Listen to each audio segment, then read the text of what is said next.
Sa isang tahimik na baryo, sa paanan ng kabundukan ng Sierra Madre, ay naninirahan ang isang dalagang nagngangalang Lira. 19 na taong gulang pa lamang siya, ngunit kilala na sa buong bayan dahil sa kanyang kabaitan, kasipagan at malasakit sa kapwa. Wala siyang kayamanan ni malawak na lupain, ngunit ang kanyang mabuting puso ang itinuturing na pinakamahalagang yaman na maipagmamalaki ng kanyang pamilya. Maaga siyang naulila sa ama.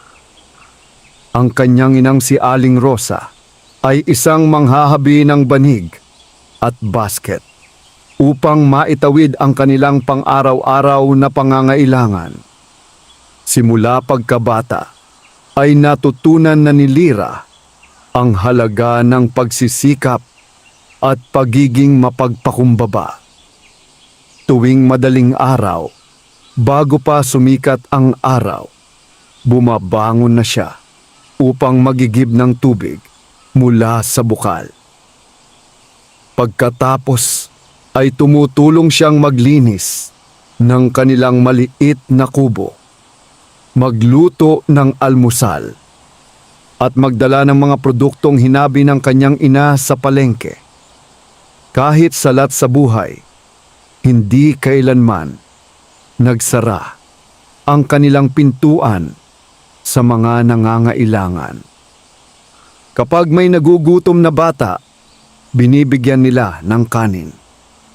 Kapag may matandang walang kasama, dinadalhan nila ng pagkain.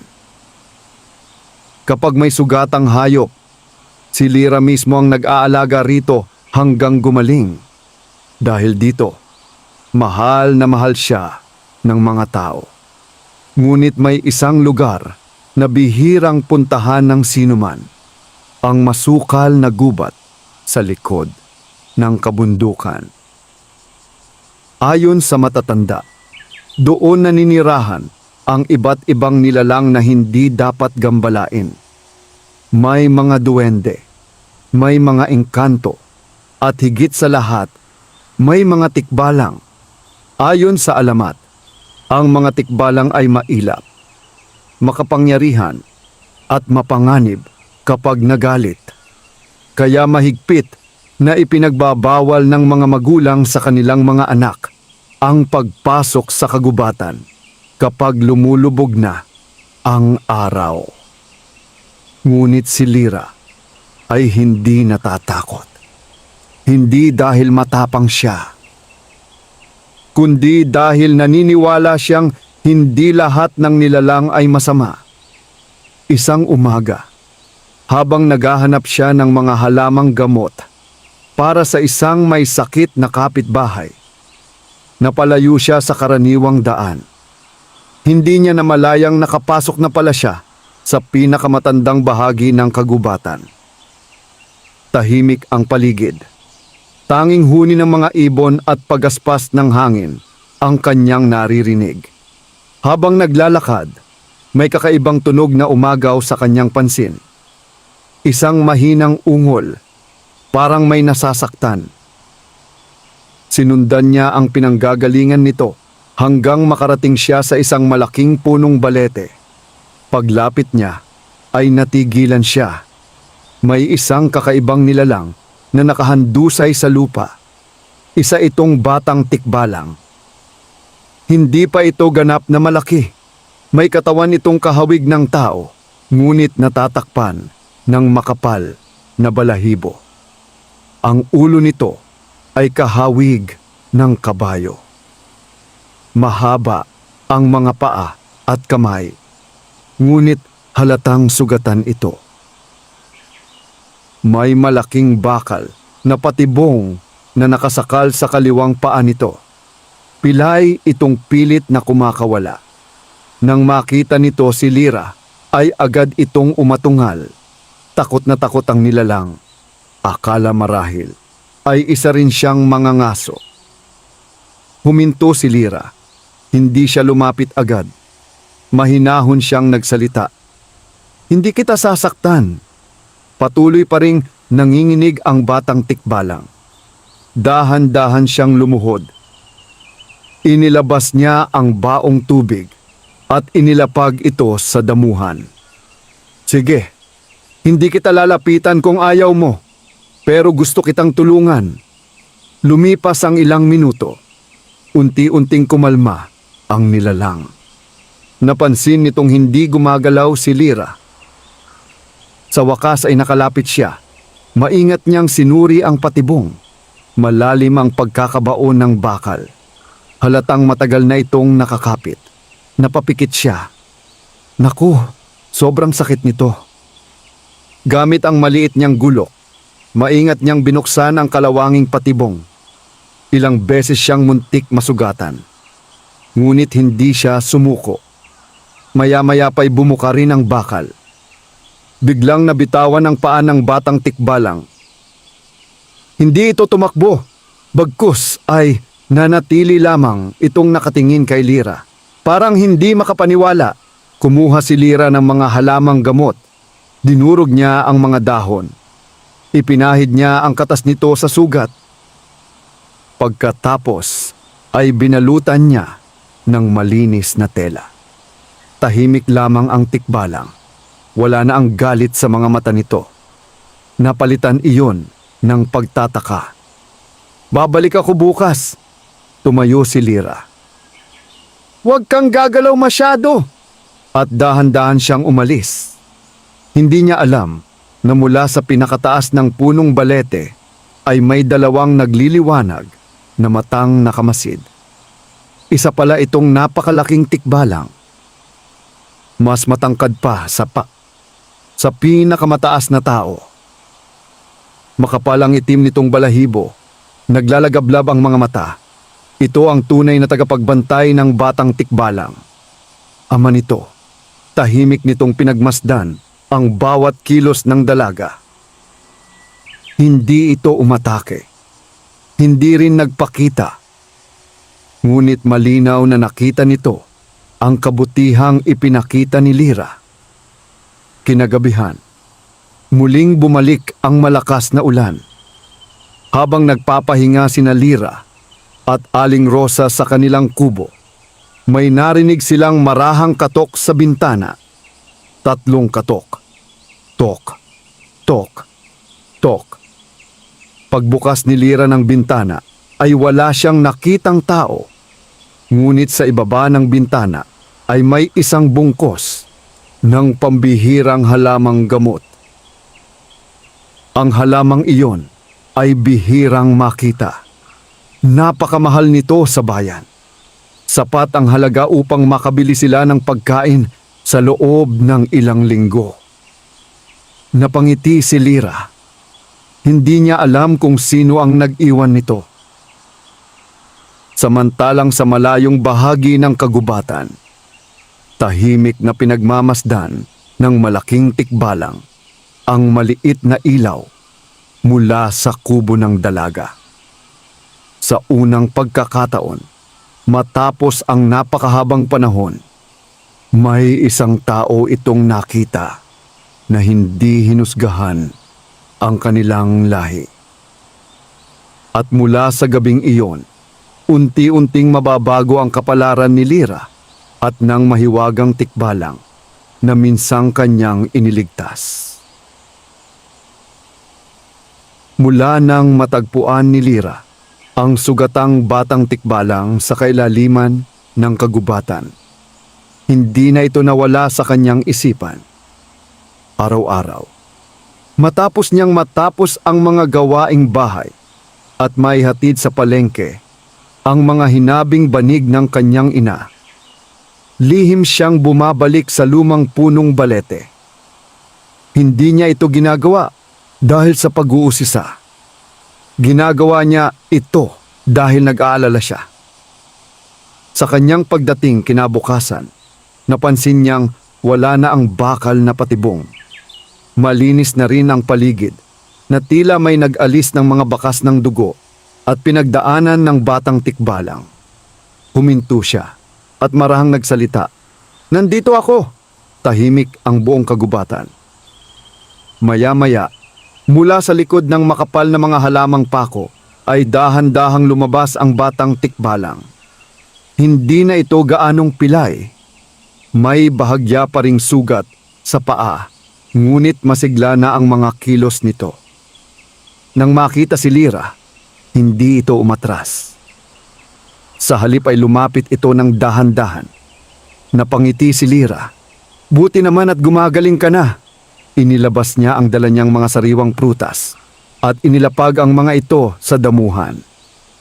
Hindi agad lumapit ang tikbalang. Pinagmasdan muna nito ang dalaga. Pagkaraan ng ilang sandali ay inamoy nito ang mga prutas bago dahan-dahang kinain. Napatawa si Lyra. "Mukhang paborito mo ang saging."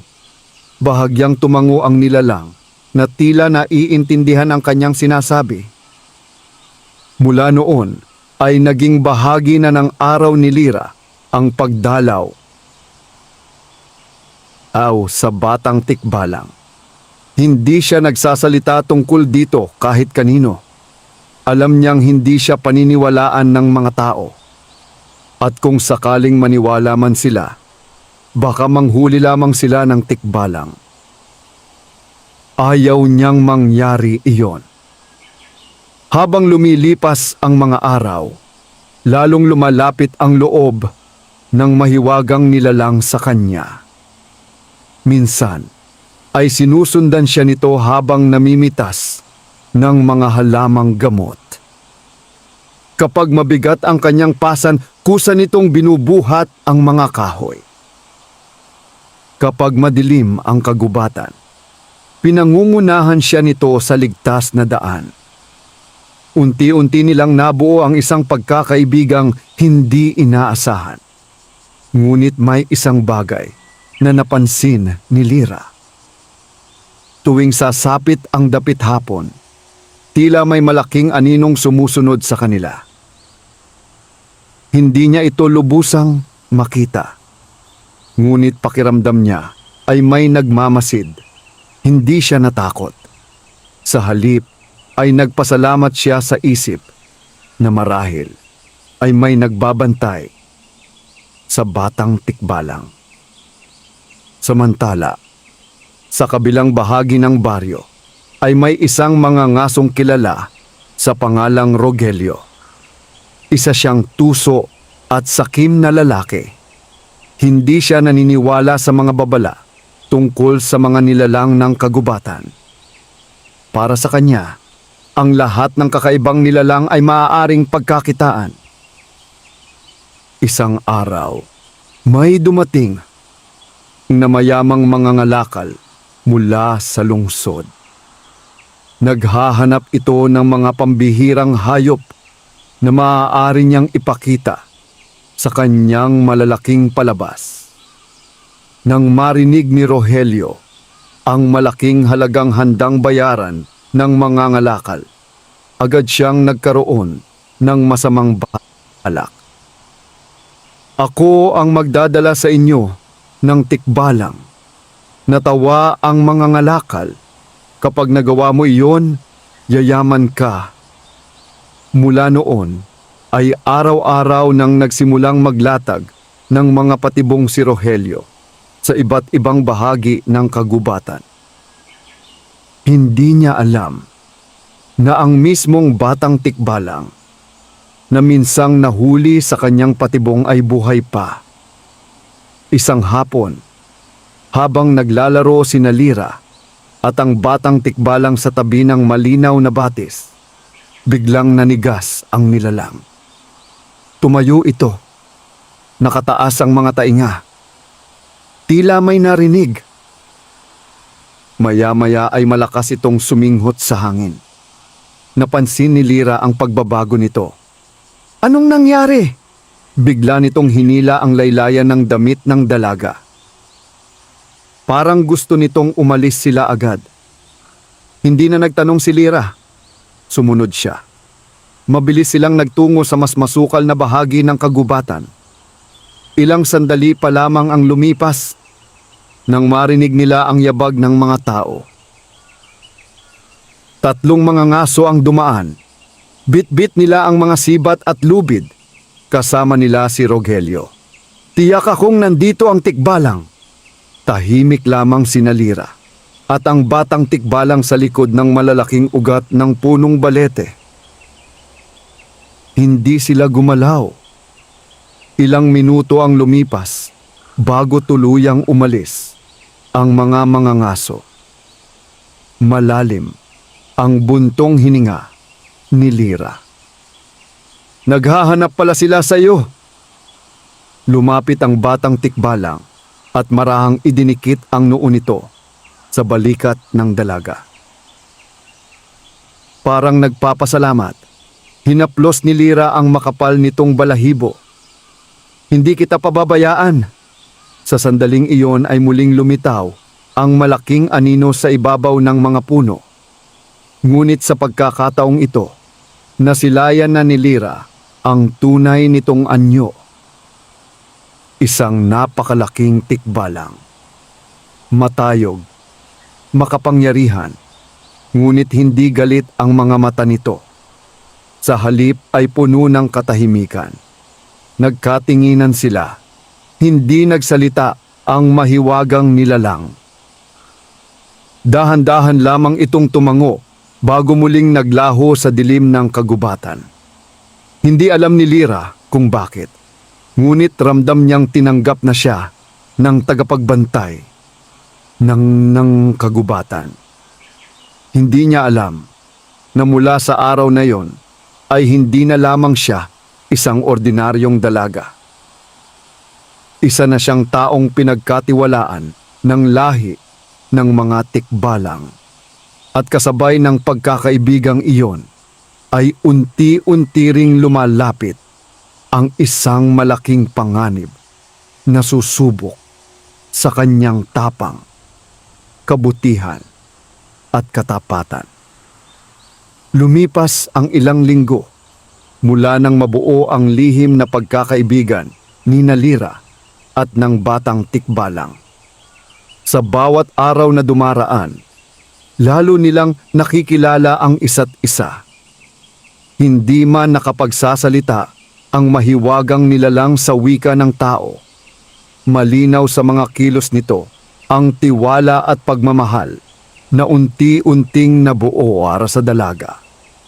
Tinawag na ni Lira ang batang tikbalang na Kidlat. Ang pangalan ay hinango niya sa bilis nitong tumakbo sa kagubatan.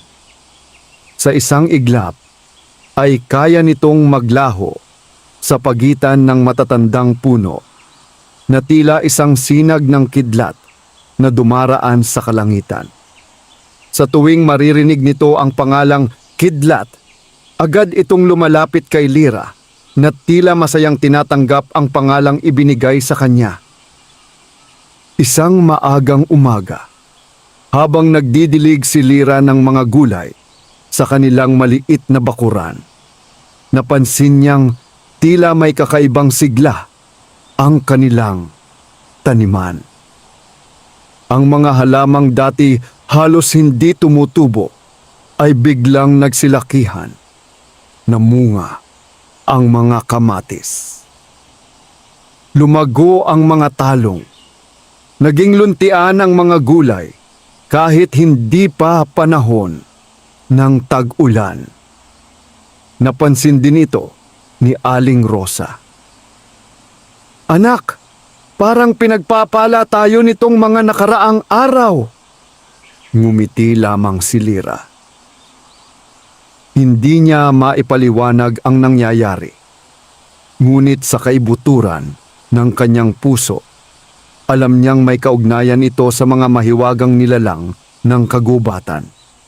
Samantala, sa kailaliman ng masukal na gubat, sa likod ng napakalaking talon na natatakpan ng makakapal na baging, nakatago ang isang lihim na kaharian. Ito ang tahanan ng mga tikbalang. Hindi ito kayang makita ng karaniwang tao. Isang makapangyarihang salamangka ang nagtatago rito sa paningin ng sinumang may masamang hangarin. Sa gitna ng kahariang iyon ay nakatayo ang isang dambuhalang punong balete na sinasabing kasintanda ng mismong kabundukan. Sa ilalim nito, nakaupo ang pinuno ng lahat ng tikbalang. Si Haring Amaru. Siya ang ama ni Kidlat. Makapal ang kanyang maitim na balahibo. Ang kanyang tindig ay nagpapakita ng lakas at karunungan. Sa loob ng maraming siglo ay pinamunuan niya ang kanyang lahi ng may katarungan. Sa kanyang harapan ay nakaluhod ang matatandang tagapayo. Mahal na hari, wika ng isa sa kanila. Ang batang tao na si Lyra ay muling bumalik kahapon. Wala siyang ipinakitang kasakiman. Hindi niya kailanman sinubukang saktan si Kidlat. Tahimik na nakinig si Haring Amaru. Sa halip, dagdag pa ng isa, pinoprotektahan niya ang ating prinsipe laban sa mga ngaso. Matagal na nanahimik ang hari. Pagkaraan ay tumayo siya. Sa loob ng maraming henerasyon, itinuro sa atin na katakutan ang tao. Ngunit ang dalagang iyon ay pinatunayan na hindi lahat ay alipin ng kasakiman. Tahimik na yumuko ang buong konseho. Panahon na upang suklian ang kanyang kabutihan. Habang papalubog ang araw, muling nagtungo si Lyra sa kagubatan upang dalawin si Kidlat. Ngunit sa pagkakataong ito ay kakaiba ang katahimikan ng paligid. Walang huni ng ibon, walang kuliglig, wala kahit mahinang ihip ng hangin. Biglang lumabas si Kidlat mula sa mga puno. Hindi ito naglaro. Sa halip ay tila inaanyayahan siyang sumunod. Saan tayo pupunta? Hindi sumagot ang tikbalang. Patuloy lamang itong naglakad. Tinahak nila ang isang landas na hindi pa kailanman nakita ni Lyra.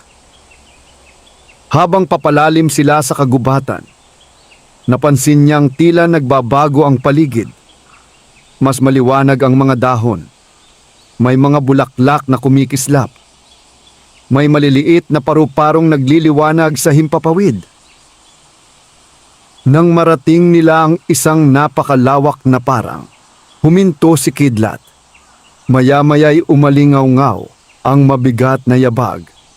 Mula sa pagitan ng matatandang puno ay lumabas ang isang napakalaking tikbalang, si Haring Amaru. Bagamat kahanga-hanga ang kanyang anyo, wala itong bakas ng puot. Sa halip ay marangal ang kanyang tindig. Bahagyang yumuko si Lyra bilang paggalang. Mahal na nilalang, mahina niyang sambit. Kung ako man ay nakapasok sa lugar na hindi ko dapat puntahan, humihingi ako ng paumanhin. Napangiti ang hari. Sa unang pagkakataon ay nagsalita siya sa wika ng tao. Hindi ka nagkasala, Lyra. Nanlaki ang mga mata ng dalaga. Marunong kayong magsalita. Matagal na naming alam ang wika ng tao. Kami lamang ang piniling manahimik. Napayuko si Lyra sa pagkamangha. Lumapit si Haring Amaru. Ipinakita mo ang kabutihang matagal nang nawala sa puso ng maraming tao.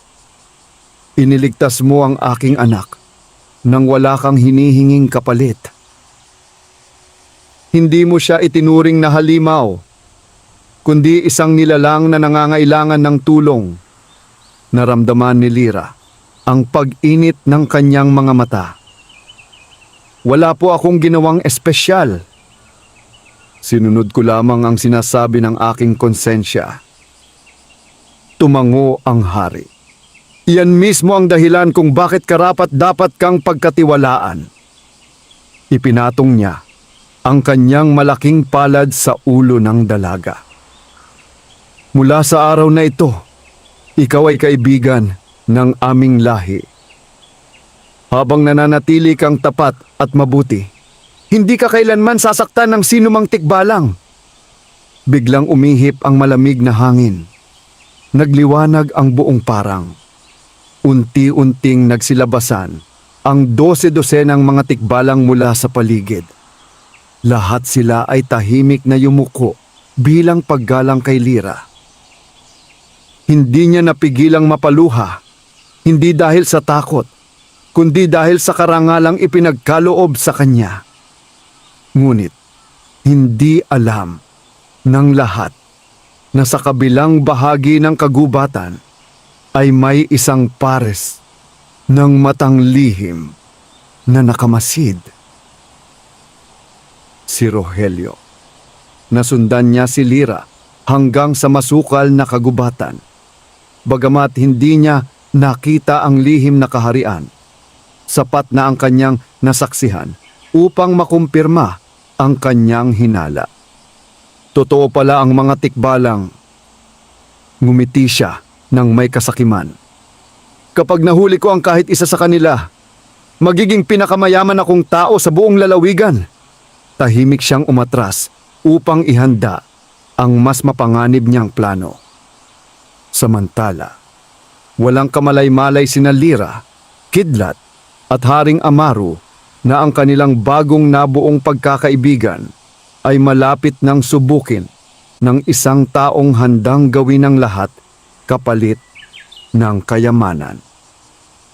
Mula nang tanggapin si Lyra bilang kaibigan ng lahi ng mga tikbalang, naging mas malalim ang kanyang ugnayan sa mahiwagang kagubatan. Hindi man siya araw-araw nakapupunta sa lihim na kaharian, dama niya ang kanilang pagbabantay. Sa tuwing tatawid siya sa masukal na daan, tila kusang naghihiwalay ang mga tinik at damo upang bigyan siya ng ligtas na landas. Samantala, si Kidlat ay tuluyan ng gumaling sa kanyang sugat. Ang dating mahina at takot na batang tikbalang ay naging masigla at mapaglaro. Madalas nitong samahan si Lyra sa pamimitas ng mga halamang gamot at pagkuha ng panggatong. Kapag mabigat ang pasan ng dalaga, kusa itong tumutulong ng hindi kailanman naghihintay ng papuri. Isang umaga, habang naglalakad sila sa tabi ng isang malinaw na batis, biglang huminto si Kidlat. Itinaas nito ang ulo at suminghot sa hangin. Agad na nagbago ang masayahin nitong anyo at napalitan ng matinding pag-iingat. Anong naramdaman mo? Tanong ni Lyra.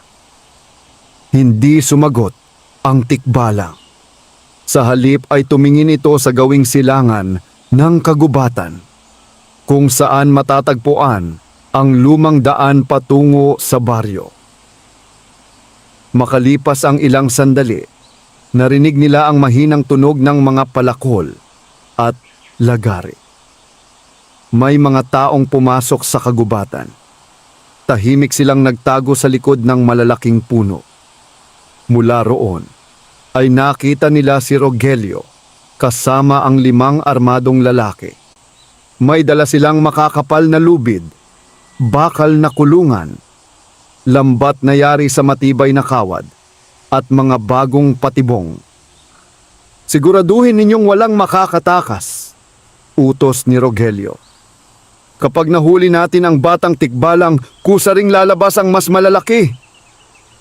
Tumawa ang kanyang mga kasamahan. Hindi lang isa ang huhulihin natin. Kung maaari, buong pamilya. Nang marinig iyon, napahigpit ang kamao ni Lyra. Ngunit pinigilan siya ni Kidlat sa pamamagitan ng marahang paghawak sa kanyang kamay. Alam nitong mapanganib ang sumugod. Tahimik silang umatras hanggang makarating sa lihim na kaharian. Pagdating nila roon, agad silang sinalubong ng mga bantay na tikbalang. Nang marinig ni Haring Amaro ang balita, ipinatawag niya ang buong konseho. Matagal na nating iniiwasan ang pakikipaglaban sa mga tao, wika ng hari. Ngunit ngayon ay may mga taong nais wasakin ang ating tahanan. Tumayo ang isa sa matatandang tagapayo. Mahal na hari, maaari nating iligaw ang mga mangangaso gamit ang sinaunang salamangka. Sumang-ayon ang hari. Ayokong may masaktan. Hanggat maaari, ilalayo lamang natin sila. Tahimik na nakinig si Lira bago nagsalita. Hayaan ninyo rin po akong tumulong, umiling si Haring Amaro. Napakalaki ng panganib. Ngunit matatag ang kanyang tinig. Hindi ko kayang manood lamang habang sinusubukan nilang saktan ang mga kaibigan ko. Napatingin ang hari kay Kidlat. Lumapit ang batang tikbalang at tumango, para bang sinasabing pinagkakatiwalaan niya si Lira. Napabuntong hininga si Haring Amaro. Kung gayon, mag-iingat tayong lahat. Kinabukasan, nagsimula ang plano ng mga tikbalang. Habang papasok sa kagubatan sina Rogelio, bigla silang naligaw. Ang tuwid na landas ay naging paikot-ikot. Ang dating malinaw na daan ay napuno ng makapal na hamog.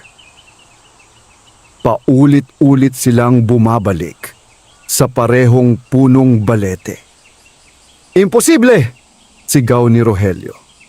Kanina pa tayo rito. Isa sa kanyang mga tauhan ang nagsimulang kabahan. Boss, baka totoo ang mga kwento ng matatanda. Sinamaan siya ng tingin ni Rogelio. Walang multo. May nanloloko lang sa atin. Sa sobrang galit, nagpatuloy sila sa paglalakad. Ngunit habang papalalim sila sa kagubatan, isa-isa nilang narinig ang mga kakaibang yabag. Malalakas, mabibigat, parang may napakaraming nilalang na umiikot sa kanila. Subalit wala silang makita. Unti-unting nanginig ang mga tauhan ni Rogelio. Isa sa kanila ang nagtakbong palabas ng kagubatan. Sinundan siya ng dalawa pa. Sa loob lamang ng ilang minuto, si Rogelio na lamang ang natira. Ngunit hindi pa rin siya sumuko. Magpakita kayo! Sigaw niya.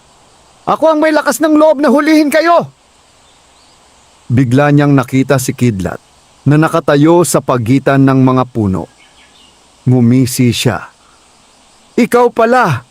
Agad niyang inihagis ang bakal na lambat. Ngunit bago pa ito tumama, isang napakalaking anino ang mabilis na humarang. Si Haring Amaro. Sa isang malakas na hampas ng kanyang braso, lumipad pabalik ang lambat at bumagsak sa paanan ni Rogelio. Natigilan ang lalaki. Ngayon lamang niya nasilayan ng lubos ang hari ng mga tikbalang. Unti-unti siyang napaurong. Ngunit nanaig pa rin ang kanyang kasakiman. Kinuha niya ang kanyang sibat at buong lakas na inihagis ito. Bago pa man tumama ang sibat, mabilis na tumakbo si Lira at itinulak si Haring Amaro palayo. Ang sibat ay tumama sa isang malaking puno. Lira! Sigaw ni Kidlat. Nabigla si Rogelio. Hindi niya inaasahang haharang ang dalaga. Lumapit si Lira sa kanya. Rogelio, tama na. Hindi sila mga halimaw. Naninirahan lamang sila rito ng mapayapa. Ngunit hindi nakinig ang lalaki. Umalis ka sa daraanan ko. Napakalaki ng halagang makukuha ko sa mga nilalang na ito. Sa sandaling iyon, nakita ni Lyra ang tunay na ugat ng kanyang kasamaan. Hindi galit, hindi paghihiganti, kundi walang hanggang kasakiman. Tahimik na lumapit si Haring Amaro. Hindi siya umatake. Sa halip ay tumingin siya ng diretso kay Rogelio. Umalis ka at huwag ka nang babalik. Sa hindi maipaliwanag na dahilan, nang marinig ni Rogelio ang tinig ng hari, bigla siyang nakaramdam ng matinding takot. Nanginig ang kanyang mga kamay. Nabitawan niya ang sibat. Hindi na siya lumingon pa, patakbo siyang lumabas ng kagubatan. Tahimik na pinagmasdan siya ng lahat hanggang sa tuluyan siyang mawala. Ngunit habang tumatakbo si Rogelio pauwi, isang bagong plano ang nabuo sa kanyang isip. Kung hindi niya kayang hulihin ang mga tikbalang ng mag-isa, magdadala siya ng mas maraming tao. At sa pagkakataong iyon, hindi na lamang kasakiman ang magiging kalaban ni Lyra, kundi isang hukbo ng mga taong handang sirain ang kagubatan kapalit ng kayamanan. Mabigat ang pakiramdam ni Lyra habang pauwi mula sa kagubatan. Hindi mawala sa kanyang isip ang mga salitang binitiwan ni Rogelio bago ito tumakas. Kilala niya ang lalaki. Kapag may gusto itong makuha, hindi ito madaling sumusuko. Kinagabihan, habang tahimik na naghahapunan sila ni Aling Rosa, biglang narinig ang sunod-sunod na tahol ng mga aso sa baryo. Isa-isang nagsilabasan ang mga tao sa kanilang mga bahay.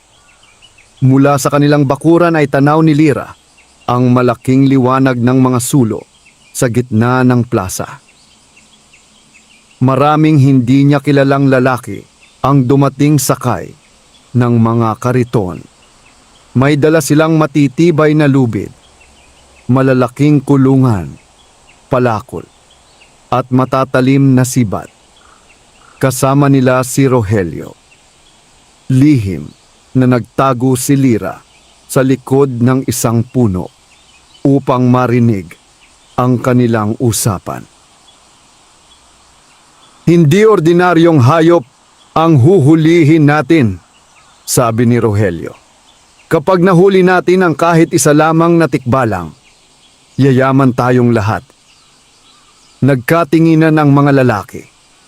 Isa sa kanila ang nagtanong, sigurado ka bang totoo ang sinasabi mo? Ngumisi si Rogelio. Nakita ko mismo ang hari ng mga tikbalang. Nagbulungan ang mga naroon. Para sa ilan, isa itong nakakatakot na balita. Ngunit para sa iba, isa itong pagkakataong kumita ng malaking salapi. Napakuyom ng kamao ni Lyra. Alam niyang hindi na simpleng pangangaso ang mangyayari. Balak nilang salakayin ang buong kagubatan. Madaling araw pa lamang ay tumakbo na si Lyra patungo sa lihim na kaharian. Pagdating niya roon, ay agad siyang sinalubong ni Kidlat. Halata sa mukha ng batang tikbalang ang pag-aalala. Kidlat, paparating sila. Hindi na kailangan ng mahabang paliwanag. Agad siyang dinala ni Kidlat kay Haring Amaro. Tahimik na nakinig ang hari habang ikinukuwento ni Lyra ang kanyang narinig. Pagkatapos ng mahabang katahimikan ay tumayo ang hari. Ihanda ang ating mga bantay. Isa-isang tumayo ang matatapang na tikbalang. Ngunit itinaas ni Haring Amaro ang kanyang kamay. Tandaan ninyo, walang papatay. Ipagtatanggol lamang natin ang ating tahanan. Lahat ay yumuko bilang pagsang-ayon. Lumapit si Kidlat kay Lyra. Tila ayaw nitong lumayo sa dalaga. Ngumiti si Lyra. at marahang hinaplos ang ulo nito. Mag-iingat tayo. Pagsikat ng araw ay nagsimula ang paglusob. Mahigit 30 lalaki ang pumasok sa kagubatan. Habang lumalalim sila, walang tigil ang pagputol nila sa mga puno at pagsira sa mga halaman upang gumawa ng malawak na daan. Ang tahimik na kagubatan ay napuno ng ingay ng mga palakol. Nagliparan ang mga ibon. Nagtakbuhan ang mga usa at iba pang hayop. Ang dating payapang tahanan ng mga mahiwagang nilalang ay unti-unting nasisira. Mula sa itaas ng mga puno, tahimik na minamasdan sila ng mga tikbalang. Hindi pa sila kumikilos. Hinihintay nila ang tamang sandali. Biglang bumuhos ang makapal na hamog. Nawala sa paningin ng mga mangangaso ang isa't isa. "Nasaan kayo?" Sigaw ng isa. "Wala na akong makita." Sunod-sunod na umalingaw-ngaw ang malalakas na yabag. Parang may napakaraming dambuhalang nilalang na tumatakbo sa paligid nila. Ngunit wala silang makita. Unti-unting nagkagulo ang grupo. May mga naligaw, may mga natumba, may mga nagtakbuhan sa maling direksyon. Subalit si Rogelio ay nagpatuloy. Hindi siya natinag. "Magpakita kayo!" Sa sandaling iyon ay lumabas si Kidlat mula sa likod ng isang malaking puno. Nakita ito ni Rogelio. "Narito ka pala!" Agad niyang itinuro ang tikbalang.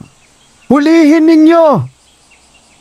Sabay-sabay na inihagis ng mga tauhan niya ang kanilang mga lambat.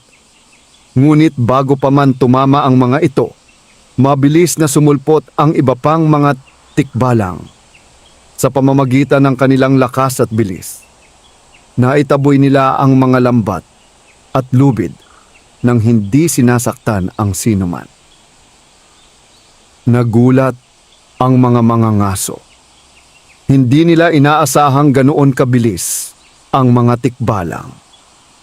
Sa gitna ng kaguluhan, napansin ni Lira ang isang batang lalaki na kasama ng mga mangangaso. Marahil ay anak ito ng isa sa kanila.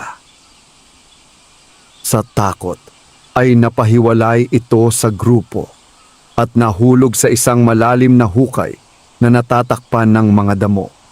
"Tulong!" sigaw ng bata. Walang nakarinig. Lahat ay abala sa kaguluhan. Hindi nag-atubili si Lira.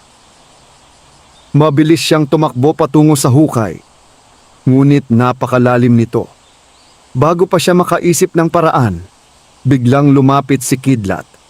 Dahan-dahan itong bumaba sa hukay at maingat na isinakay ang bata sa kanyang likod.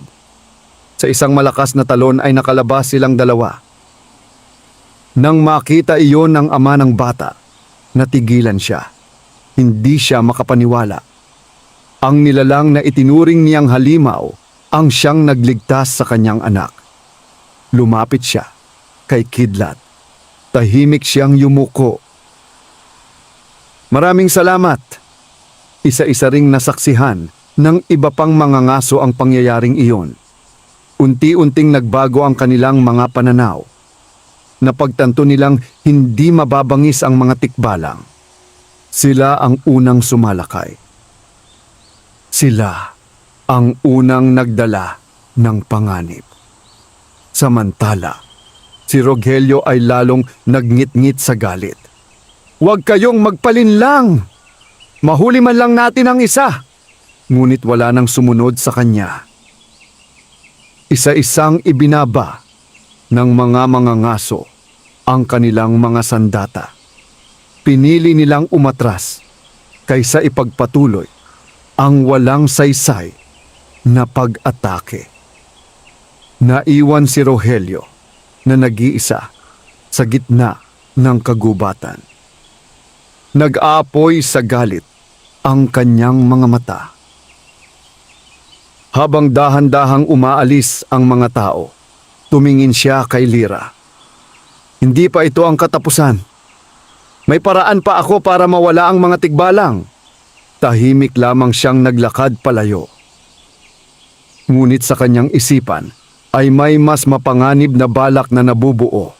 Isang balak na maaaring maglagay sa buong kagubatan at sa lahat ng naninirahan dito sa pinakamalaking panganib na kanilang haharapin. Lumipas ang ilang araw matapos mabigo ang paglusob sa sagradong kagubatan. Unti-unting bumalik ang katahimikan sa baryo, ngunit si Lyra ay hindi mapalagay. Kilala niya si Rogelio. Hindi ito ang uri ng taong basta na lamang tatanggap ng pagkatalo. Sa bawat pagsikat ng araw, patuloy niyang dinadalaw sina Kidlat at Haring Amaro. Pinagpatuloy rin niya ang pagtulong sa kanyang ina at sa mga nangangailangan sa baryo. Ngunit sa kaibuturan ng kanyang puso ay dama niyang may paparating na mas mabigat na pagsubok. Samantala, sa isang malayong bayan, nagtungo si Rogelio sa isang matandang lalaki na kilalang nabubuhay ng nag-iisa sa paanan ng bundok. Tinatawag siya ng mga tao na Mang-Isko, isang dating albularyo na naging mapag-isa matapos pag-aralan ang mga sinaunang alamat at hiwaga ng kagubatan. Pagdating ni Rogelio sa kubo nito, agad siyang sinalubong ng matanda. "Ano ang sadya mo?" "Hindi ako naparito para magpagamot," sagot ni Rogelio. "May nais akong malaman." Tahimik na tumingin ang matanda sa kanya. "Gusto kong malaman kung paano mapapaalis ang mga tikbalang sa kagubatan." Biglang nagbago ang ekspresyon ni Mang Isko. "Mas mabuti pang kalimutan mo ang balak na yan." Ngunit inilapag ni Rogelio ang isang supot ng pilak sa mesa. "Sabihin mo lamang ang alam mo." Napabuntong hininga ang matanda. "May isang sinaunang alamat. Ayon sa kwento, ang mga tikbalang ay may sagradong punong balete na siyang pinagmumulan ng kanilang lakas. Kapag nasira ang punong iyon, mapipilitan silang lisanin ang kanilang tahanan." Ngumiti si Rogelio. "Iyon lang pala." Ngunit mabilis siyang pinigilan ng matanda. "Huwag kang magpapadala sa kasakiman. Ang sinumang sumira sa sagradong punong iyon ay magdadala ng malaking kapahamakan, hindi lamang sa mga tikbalang, kundi maging sa mga tao." Hindi na nakinig si Rogelio. Kinuha niya ang supot ng pilak at mabilis na umalis. Kinagabihan, habang nagpapahinga si Lyra sa kanilang kubo, nakarinig siya ng mahinang yabag sa labas. Pagbukas niya ng pinto, ay nakita niya si Kidlat. Hingal na hingal ito at halatang nagmamadali. "Anong nangyari?" Hinila siya nito papunta sa kagubatan. Nang makarating sila sa lihim na kaharian, naroon na ang lahat ng tikbalang. Tahimik ang kanilang mga mukha. Lumapit si Haring Amaro. "Lyra, may masamang balak si Rogelio." Nagulat ang dalaga. "Paano ninyo nalaman?" "Naririnig ng kagubatan ang bawat salitang binibigkas ng taong may masamang hangarin." Ipinaliwanag ng hari ang tungkol sa sagradong punong balete. Iyon ang puso ng kanilang tahanan. Habang buhay ang punong iyon, nananatiling masagana ang kagubatan. Doon dumadaloy ang sinaunang kapangyarihang nagpoprotekta sa lahat ng nilalang, maging tao, hayop, at mahiwagang nilalang. Kapag ito ay nawasak, mawawala ang balanse ng kalikasan. Natigilan si Lyra. "Hindi dapat mangyari iyon," tumango si Haring Amaro. "Ngunit ayaw naming makipagdigma sa mga tao." Lumapit si Kidlat at marahang idinikit ang noo nito sa balikat ni Lyra. Para bang humihingi ito ng tulong. Hinaplos ng dalaga ang makapal nitong balahibo. "Hindi ko kayo pababayaan." Pagsapit ng madaling araw, lihim na nagtipon si Rogelio at ang ilan niyang natitirang tauhan. Sa pagkakataong ito, hindi na sila nagdala ng mga lambat. May dala silang matutulis na palakol at mga sisidlan ng langis. "Ngayong gabi," sabi ni Rogelio, "puputulin natin ang pinakamalaking balete sa kagubatan. Walang makakapigil sa atin." Tahimik na sumunod ang kanyang mga tauhan, bagaman marami sa kanila ang nag-aalinlangan. Samantala, naramdaman ng buong kagubatan ang papalapit na panganib. Ang mga ibon ay nagsimulang lumipad palayo. Ang mga usa ay nagtago sa malalayong bahagi ng kagubatan. Maging ang hangin ay tila nawalan ng sigla. Nakatayo si Haring Amaro sa harap ng sagradong punong balete. Kasama niya sina Kidlat at Lyra. "Lyra," mahinahon niyang wika, "anumang mangyari, huwag mong hayaang manaig ang galit." Tumango ang dalaga. Alam niyang ang tunay na laban ay hindi lamang para sa mga tikbalang.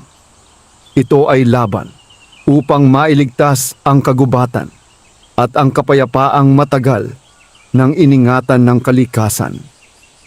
Habang papalapit ang grupo ni Rogelio sa sagradong balete, isang malakas na hangin ang biglang umihip sa buong kagubatan. Unti-unting dumilim ang kalangitan. At sa kauna-unahang pagkakataon, naramdaman ni Rogelio ang kakaibang takot na hindi niya maipaliwanag. Ngunit huli na ang lahat. Naigting na ang kanyang kasakiman. At ang unang hampas ng kanyang palakol sa sagradong punong balete ang magiging simula ng pinakamalaking pagsubok na haharapin ni Lyra, Kidlat at ng buong kaharian ng mga tikbalang. Mabigat ang ulap na bumalot sa kalangitan nang sumapit ang gabi. Ang dating payapang kagubatan ay tila humihinga sa kaba habang ang malamig na hangin ay dumaraan sa mga sanga ng matatandang puno. Sa gitna ng lahat ng ito ay nakatayo ang sagradong punong balete, ang puso ng kagubatan at tahanan ng sinaunang kapangyarihang nagpoprotekta sa lahat ng nilalang. Nakatayo sa paanan nito sina Haring Amaro, Kidlat at Lyra. Tahimik silang naghihintay. Hindi nagtagal, narinig nila ang tunog ng mga yabag at pagaspas ng mga dahon. Mula sa kadiliman ay lumitaw si Rogelio at ang ilan niyang natitirang tauhan. Hawak nila ang matutulis na palakol at mga sisidlan ng langis. Bagamat halata ang takot sa kanilang mga mukha, pinili nilang sundin ang utos ng kanilang pinuno. Humakbang si Lyra palapit sa kanila. "Rogelio," mahinahon niyang sabi, "huwag mong ituloy ito. Kapag sinira ninyo ang punong ito, hindi lamang ang mga tikbalang ang maaapektuhan. Mawawala rin ang buhay ng kagubatan." Ngunit tumawa lamang si Rogelio. "Mga kwento lang iyan para takutin ang mga tao." Itinaas niya ang kanyang palakol. "Wala nang makakapigil sa akin." Bago pa man tumama ang talim sa puno, isang malakas na bugso ng hangin ang umihip. Nagliyab ang mga sulo ng mga mangangaso at saka isa-isang namatay. Binalot ng makapal na hamog ang buong paligid. Nagkatinginan ang mga tauhan ni Rogelio. "Boss, hindi maganda ang pakiramdam ko." "Huwag kayong umatras," sigaw ni Rogelio. Muli niyang itinaas ang palakol at buong lakas na ipinukol sa katawan ng sagradong balete. Tak! Umalingaw-ngaw ang tunog sa buong kagubatan. Kasabay nito ay lumindol ang lupa. Nagbagsakan ang mga tuyong sanga. Nagtakbuhan ang mga hayop. Mula sa malayo ay narinig ang malungkot na huni ng mga ibon. Napaluhod si Kidlat. Tila naramdaman nito ang sakit ng punong balete. Lumapit agad si Lyra at niyakap ang batang tikbalang. "Huwag kang matakot, hindi kita iiwan." Sa gitna ng kaguluhan ay lumapit si Haring Amaru kay Rogelio. Hindi galit ang kanyang mukha, puno lamang ito ng lungkot. Binigyan ka ng kagubatan ng hangin, tubig at lilim sa loob ng maraming taon. Bakit mo ito naisirain? Ngunit nabulag na ng kasakiman si Rogelio. "Wala akong pakialam. Kailangan ko ang kayamanan." Muli niyang inihampas ang palakol. Ngunit bago pa ito tumama, isang matinding liwanag ang sumilay mula sa loob ng sagradong puno. Napaatras ang lahat. Unti-unting lumitaw ang isang napakagandang nilalang na nababalutan ng gintong liwanag. Isa siyang diwata ng kagubatan. Mahaba ang kanyang buhok na tila hinahaplos ng hangin at ang kanyang mga mata ay kasing linaw ng bukal sa kabundukan. Tahimik na yumuko si Haring Amaru. Maging ang lahat ng tikbalang ay nagbigay galang. Tanging si Rogelio lamang ang nanatiling nakatayo. "Ikaw ang tagapag-ingat ng kagubatang ito," wika ng diwata. "At ikaw naman," anya, habang nakatingin kay Rogelio, "ay dumating upang sirain ang biyayang hindi mo nilikha." Nanginig ang lalaki ngunit pilit niyang itinago ang kanyang takot. "Hindi ako natatakot sa iyo!" Napabuntong hininga ang diwata. "Ang pinakamabigat na parusa ay hindi paghihiganti, kundi ang pag-aani ng bunga ng sariling kasakiman." Sa sandaling iyon ay bumagsak ang palakol mula sa kamay ni Rogelio. Unti-unti ring nabiyak ang hawakan ng iba pa nilang kagamitan. Ang mga sisidlan ng langis ay natapon sa lupa at agad na sinipsip ng mga ugat ng balete nang hindi nagdulot ng apoy. Napatakbo palayo ang mga tauhan ni Rogelio. Hindi na nila kayang manatili pa, ngunit si Rogelio ay nanatiling nakatayo. Hindi dahil sa tapang, kundi dahil hindi na siya makagalaw sa labis na takot. Lumapit si Lyra. Hindi siya nagalit. Hindi rin siya nanumbat. Iniabot lamang niya ang kanyang kamay. "Rogelio, hindi pa huli ang lahat. Pwede ka pang magbago." Napayuko ang lalaki. Sa unang pagkakataon ay naalala niya ang kanyang ama na minsang nagturo sa kanya na igalang ang kagubatan at huwag maging alipin ng kasakiman. Ngunit dahil sa paghahangad ng kayamanan, tinalikuran niya ang lahat ng aral na iyon. Unti-unting pumatak ang kanyang mga luha. "Patawarin ninyo ako." Tahimik ang buong kagubatan. Lumapit si Haring Amaru. Hindi madaling burahin ang pinsalang nagawa. Ngunit ang tunay na pagsisisi ay nagsisimula sa pagtanggap ng pagkakamali. Lumuhod si Rogelio sa harap ng sagradong punong balete. Mula sa sugat na iniwan ng kanyang palakol ay dahan-dahang tumubo ang bagong balat ng puno. Unti-unting bumalik ang sigla ng kagubatan. Nagbalikan ang mga ibon, umihip ang sariwang hangin, at muling sumilay ang liwanag ng buwan sa pagitan ng mga sanga. Ngunit alam ni Haring Amaru na hindi pa tapos ang lahat. May isang mas matandang lihim na matagal nang natutulog sa kailaliman ng kabundukan. At ang pag-atake sa sagradong balete ang hindi sinasadyang gumising rito. Isang sinaunang panganib ang unti-unting nagbubukas ng mga mata.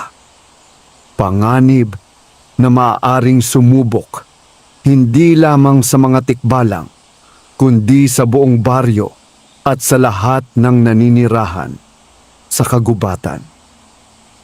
3 araw ang lumipas matapos ang pag-atake sa sagradong punong balete. Bagamat unti-unti nang naghihilom ang sugat ng puno sa tulong ng diwata ng kagubatan, may kakaibang pagbabago na napansin ng lahat. Ang dating malamig at sariwang hangin ay naging mabigat. Ang ang mga ibong dating masayang umaawit ay naging tahimik. Maging ang mga ilog na dumadaloy sa kabundukan ay tila bumagal ang agos. Sa lihim na kaharian ng mga tikbalang, nagtipon ang buong konseho. Nakatayo si Haring Amaru sa harap ng sinaunang bato na nagsisilbing dambana ng kanilang mga ninuno. Tahimik niyang pinagmasdan ang isang lumang ukit sa bato. Isa itong larawan ng isang napakalaking nilalang na nababalutan ng maitim na usok. Lumapit si Lyra. "Mahal na hari, sino po siya?" Huminga ng malalim si Haring Amaru. Siya ang Aninag, ang unang nilalang na isinilang mula sa galit, kasakiman at takot ng mga tao. Libu-libong taon na ang nakalipas, sinubukan niyang sakupin ang buong kagubatan. Tanging ang kapangyarihan ng sagradong punong balete ang nakapagpatulog sa kanya. Napalunok si Lyra. Ibig sabihin, nang masugatan ng puno, tumango ang hari. Humina ang selyong pumipigil sa kanyang paggising. Tahimik na napayuko si Kidlat. Ramdam nito ang mabigat na panganib na unti-unting lumalapit. Samantala, sa baryo ay tuluyan nang nagbago si Rogelio. Hindi na siya ang dating mapagmataas at sakim na lalaki. Araw-araw siyang tumutulong sa pagtatanim ng mga bagong puno. Siya mismo ang nag-ayos ng mga nasirang bahagi ng kagubatan. Marami ang nagtaka sa kanyang pagbabago, ngunit alam niyang hindi sapat ang simpleng paghingi ng tawad. Kailangan niyang itama ang mga pagkakamaling siya mismo ang gumawa.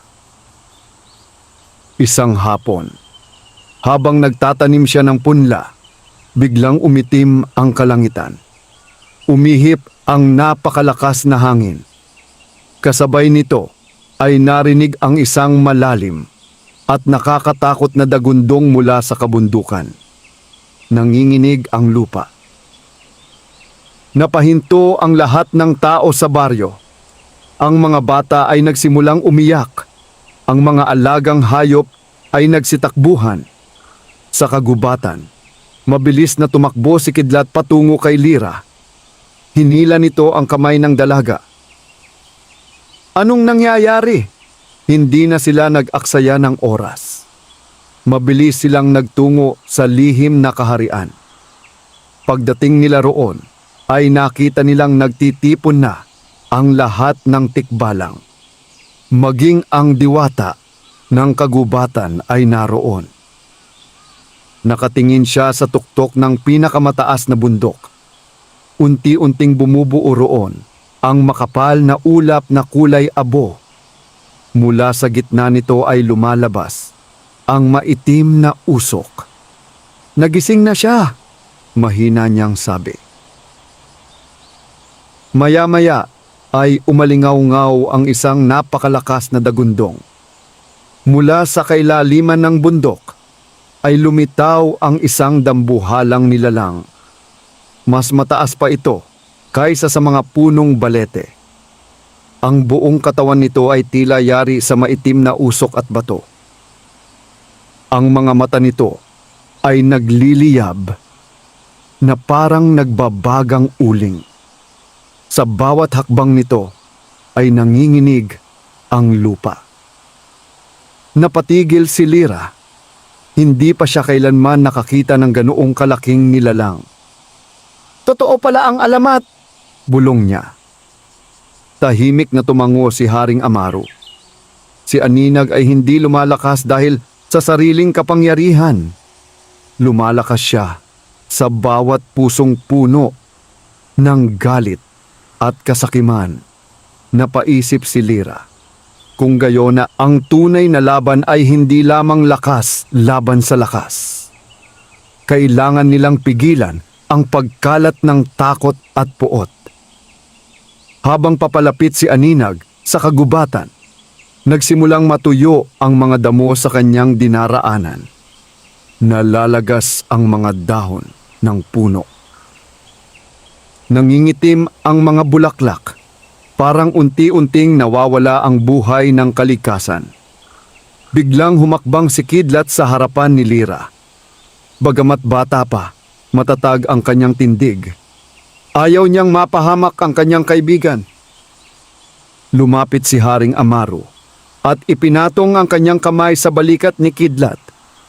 Anak, sabi niya, darating ang panahon na ikaw ang magtatanggol sa ating lahi. Ngunit hindi mo kailangang gawin iyon ng mag-isa. Lumapit din si Lyra. Magkakasama tayo, tumango ang diwata ng kagubatan. Ang kadiliman ay hindi natatalo ng puot, kundi ng pagkakaisa, katapangan at kabutihan. Sa unang pagkakataon, nagsama-sama ang mga tao ng baryo, ang mga tikbalang, at ang mga mahiwagang nilalang ng kagubatan. Wala nang takot sa isa't isa. Iisa na lamang ang kanilang layunin. Iligtas ang kagubatan. At pigilan ang paglaganap ng sinaunang kadiliman. Ngunit habang naghahanda sila, biglang itinaas ni Aninag ang kanyang dambuhalang kamay. Mula rito ay lumabas ang napakalaking ulap ng maitim na usok na mabilis na kumalat sa buong kagubatan. Unti-unting nabalot ng kadiliman ang paligid. At sa gitna ng makapal na usok ay nawala sa paningin ni Lyra si Kidlat. Lumayo kayo! Sigaw niya. Ngunit huli na. Ang batang tikbalang ay nalunod na sa maitim na ulap. At ang kanyang kapalaran ay naging isang malaking palaisipan na magbabago sa takbo ng kanilang pakikipaglaban. Nagmistulang gabi ang buong kagubatan, kahit katanghaliang tapat pa lamang. Ang makapal na usok na pinakawalan ni Aninag ay bumalot sa mga puno, ilog at kabundukan. Halos wala nang makita ang sinuman. Nandito ka ba, Kidlat? Sigaw ni Lyra, habang pilit na tinatahak ang madilim na paligid. Ngunit ang tanging sumagot sa kanya ay ang malamig na ihip ng hangin. Patuloy siyang naghanap. Walang pagod na tinatawag ang pangalan ng batang tikbalang. Habang tumatagal, lalo siyang kinakabahan. Hindi kalayuan sa kanya, nagsikap ding hanapin ni Haring Amaru ang kanyang anak. Sa unang pagkakataon ay nakita ng buong kaharian ang kanilang matapang na hari na puno ng pag-aalala. Kidlat! Malakas niyang sigaw. Umalingaw-ngaw ang kanyang tinig sa buong kagubatan, ngunit walang sumagot. Samantala, sa gitna ng makapal na usok, ay nagising si Kidlat. Napansin niyang wala na siya sa kagubatan. Nasa isang malawak siyang kaparangan na nababalutan ng kadiliman. Walang mga puno, walang mga ibon, walang anumang buhay. Sa kanyang harapan ay unti-unting lumitaw si Aninag. Malaki ang kanyang anyo at nagliliyab ang kanyang mga mata. Tumabi ka sa akin, wika ng sinaunang nilalang. Ikaw ang magiging susunod na pinuno ng mga tikbalang. Hindi mo kailangan ang mga tao.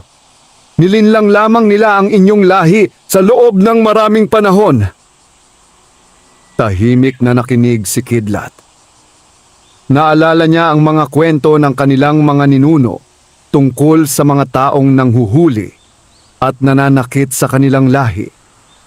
Ngunit kasunod nito ay naalala rin niya ang isang dalagang walang takot na nagligtas sa kanya mula sa bakal na patibong. Naalala niya si Lyra. Naalala niya ang kabutihang ipinakita nito. Unti-unti siyang tumayo. Hindi lahat ng tao ay masama. Sandaling nanahimik si Aninag. Isang tao lamang ang mabuti. Ang iba ay katulad pa rin ng dati. Mariing umiling si Kidlat. Kahit isa lamang ang nagsimula ng kabutihan, maaari itong tularan ng iba. Lahat ay may pagkakataong magbago. Nagliyab ang mga mata ni Aninag. Nalason ka na ng kanilang awa! Bigla niyang inilabas ang makapal na usok na pumalibot kay Kidlat. Sinubukan niyang paluhurin ang batang tikbalang. Ngunit nanatili itong matatag. Sa labas ng mahiwagang lugar, naramdaman ng diwata ng kagubatan ang nangyayari. Lumapit siya kina Lyra at Haring Amaru. Hindi pa huli ang lahat, ngunit hindi natin siya maililigtas sa pamamagitan ng lakas. Kailangan niyang piliin ang kanyang landas. Napaluha si Lyra. Hindi ko siya pababayaan. Ipinikit niya ang kanyang mga mata. Sa kaibuturan ng kanyang puso ay taimtim siyang nanalangin. Hindi siya humiling ng kapangyarihan. Hindi rin siya humiling ng tagumpay. Humiling lamang siya na manatiling matatag ang puso ni Kidlat. Biglang nagliwanag ang maliit na kwintas. Nayari sa kahoy na ibinigay sa kanya noon ni Haring Amaru bilang tanda ng kanilang pagkakaibigan. Mula rito ay lumabas ang isang sinag ng gintong liwanag. Tinahak nito ang makapal na usok hanggang marating si Kidlat. Nakita ng batang tikbalang ang liwanag. Kasabay nito ay narinig niya ang tinig ni Lyra. Hindi ka nag-iisa. Lagi kitang ituturing na pamilya. Napuno ng lakas ng loob si Kidlat. Buong tapang siyang humarap kay Aninag. Hindi ako magiging kasangkapan ng galit. Pinipili kong protektahan ang kagubatan. Biglang sumabog ang napakalakas na liwanag. Napaurong si Aninag. Unti-unting naglaho ang ilusyon. Sa tunay na kagubatan, nakita ni Lyra ang katawan ni Kidlat na nakaluhod sa gitna ng maitim na usok. Mabilis siyang tumakbo at niyakap ang batang tikbalang. Unti-unti nitong iminulat ang kanyang mga mata. Napangiti si Lyra habang tumutulo ang kanyang mga luha. Salamat. Marahang idinikit ni Kidlat ang kanyang noo sa balikat ng dalaga. Sa unang pagkakataon, mula nang magsimula ang kaguluhan, muling nabalot ng pag-asa ang kanilang mga puso. Ngunit hindi pa tapos ang laban. Unti-unting tumayo si Aninag. Bagamat humina ang kanyang kapangyarihan, nananatili pa rin siyang napakalakas. Nagtama ang mga mata ni na Haring Amaro at ng sinaunang nilalang. "Panahon na," sabi ng hari. Tumayo sa kanyang tabi ang lahat ng tikbalang. Lumapit din ang mga tao ng baryo sa pangunguna ni Rogelio, na dala-dala ang mga punlang puno sa halip na mga sandata. Kasama nila si Lira at si Kidlat. Sa unang pagkakataon sa kasaysayan, ang mga tao at mga tikbalang ay sabay nahaharap sa iisang kalaban. At ang nalalapit na labanan ang magpapasya sa kinabukasan ng kagubatan, ng baryo, at ng kanilang pagkakaibigan. Madilim pa rin ang kalangitan nang magsimulang magtipon ang lahat sa paanan ng sagradong punong balete. Sa isang panig ay naroon ang mga tao ng baryo, kasama si Aling Rosa, Rogelio, at ang iba pang dating natakot sa mga tikbalang. Sa kabilang panig naman ay nakahanay ang lahi ng mga tikbalang sa pamumuno ni Haring Amaro, habang nasa unahan sina Lira at Kidlat. Sa kanilang harapan ay nakatayo si Aninag. Ang kanyang dambuhalang katawan ay nababalutan pa rin ng makapal na maitim na usok. Sa bawat paghinga nito ay tila humihina ang buhay ng kagubatan. Ang mga ngamatang, ang mga dahon ay nalalagas, ang mga bulaklak ay nalalanta, at ang hangin ay nagiging mabigat. Ngunit sa pagkakataong ito, wala nang takot sa mga mata ng mga naroon. Sa halip ay may matatag na pag-asa. Humakbang si Lira sa unahan. Hindi siya may hawak na sandata. Isang maliit na sanga lamang ng sagradong balete ang nasa kanyang kamay. Lumapit si Haring Amaro. "Lira!" wika niya. Ang tunay na lakas ay hindi nasusukat sa kapangyarihan, kundi sa pusong marunong magmahal at magpatawad. Tumango ang dalaga. Nauunawaan na niya ang kahulugan ng lahat ng nangyari. Hindi aksidente ang pagkikita nila ni Kidlat. Hindi rin nagkataon lamang ang kanilang pagkakaibigan. Pinagtagpo sila upang ipaalala na ang kabutihan ay kayang magbago ng kahit pinakamatigas na puso. Biglang umalingaw-ngaw ang malakas na tinig ni Aninag. "Walang saysayang inyong pagkakaisa. Habang may galit at kasakiman sa puso ng tao, mananatili akong buhay." Kasabay ng kanyang sigaw ay lumakas ang maitim na usok. Unti-unti nitong binalot ang buong paligid. Ngunit walang umatras. Si Rogelio ang unang humakbang. Lumuhod siya sa harap ng sagradong punong balete. "Nagkamali ako. Pinairal ko ang aking kasakiman. Kung kaya ninyo akong patawarin, ilalaan ko ang natitirang buhay ko sa pagprotekta sa kagubatang ito." Isa-isa ring lumapit ang mga mangangaso. Ibinalik nila ang kanilang mga palakol at sibat sa paanan ng puno bilang tanda ng kanilang pagbabago.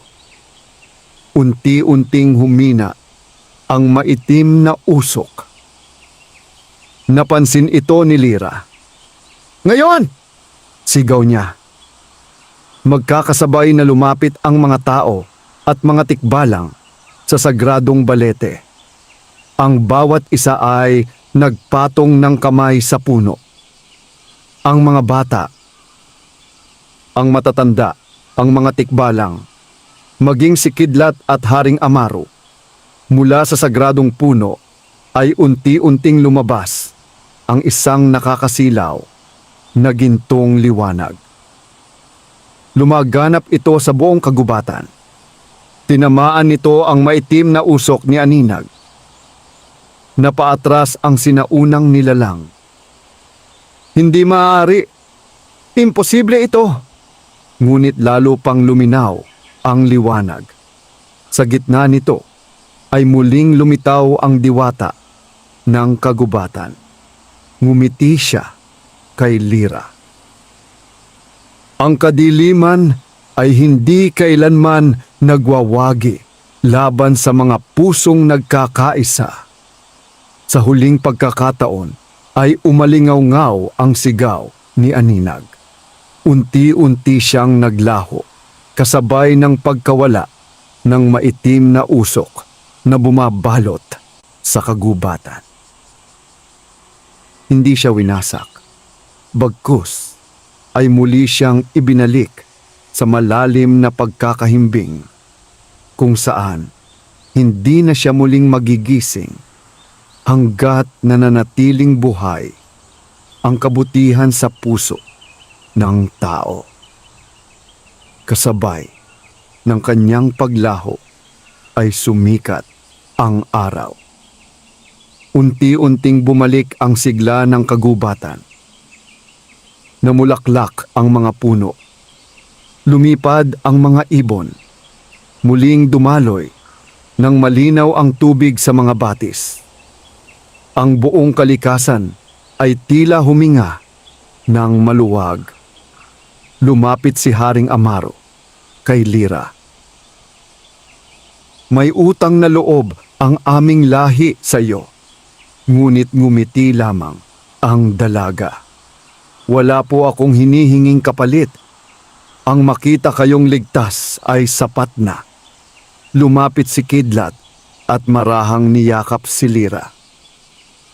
Bagamat isa siyang tikbalang at isa namang tao ang dalaga, ang kanilang pagkakaibigan ay naging simbolo ng pagtitiwala at pagkakaisa. Makalipas ang ilang araw, sama-samang nagtanim ng libu-libong punla ang mga tao at mga tikbalang sa mga nasirang bahagi ng kagubatan. Si Rogelio ang nanguna sa gawaing iyon. Tinupad niya ang kanyang pangako. Hindi na siya muling naghangad ng kayamanang hindi kanya. Sa halip, inialay niya ang kanyang lakas sa pangangalaga ng kalikasan. Lumipas ang maraming taon. Lumaki si Kidlat at naging isang matapang, matalino at mahabaging pinuno ng mga tikbalang, tulad ng kanyang amang si Haring Amaro. Si Lyra naman ay naging kilala sa buong lalawigan bilang tagapangalaga ng kagubatan at tagapamagitan ng mga tao at ng mga mahiwagang nilalang. Dahil sa kanyang kabutihan, natutunan ng mga tao na igalang ang kalikasan at ang mga nilalang na matagal nang namumuhay rito. Hindi na muling nagkaroon ng alitan sa pagitan ng dalawang mundo. At sa tuwing sumasapit ang dapit hapon, may mga naglalakad na nagsasabing minsan nilang nasisilayan ang isang matikas na tikbalang na tahimik na nagbabantay sa kagubatan. Kasama nito ang isang dalagang nakangiti habang pinagmamasdan ang paglubog ng araw. Hindi sila alamat na dapat katakutan. Sila ay paalala na ang kabutihan, tiwala at malasakit ay may kapangyarihang pag-isahin kahit ang mga mundong tila hindi kailanman magkakasundo. Ang tunay na lakas ay hindi nagmumula sa kapangyarihan o kayamanan, kundi sa kabutihan ng puso. Kapag pinili ng tao ang paggalang sa kalikasan, pagtitiwala sa kapwa, at pagpapatawad sa nagkamali, nagiging posible ang kapayapaan at pagkakaisa. Ang kabutihang ginawa ng walang hinihinging kapalit ay may kakayahang baguhin ang buhay ng iba at mag-iwan ng pamana na tatagal sa maraming salinlahi. Wakas.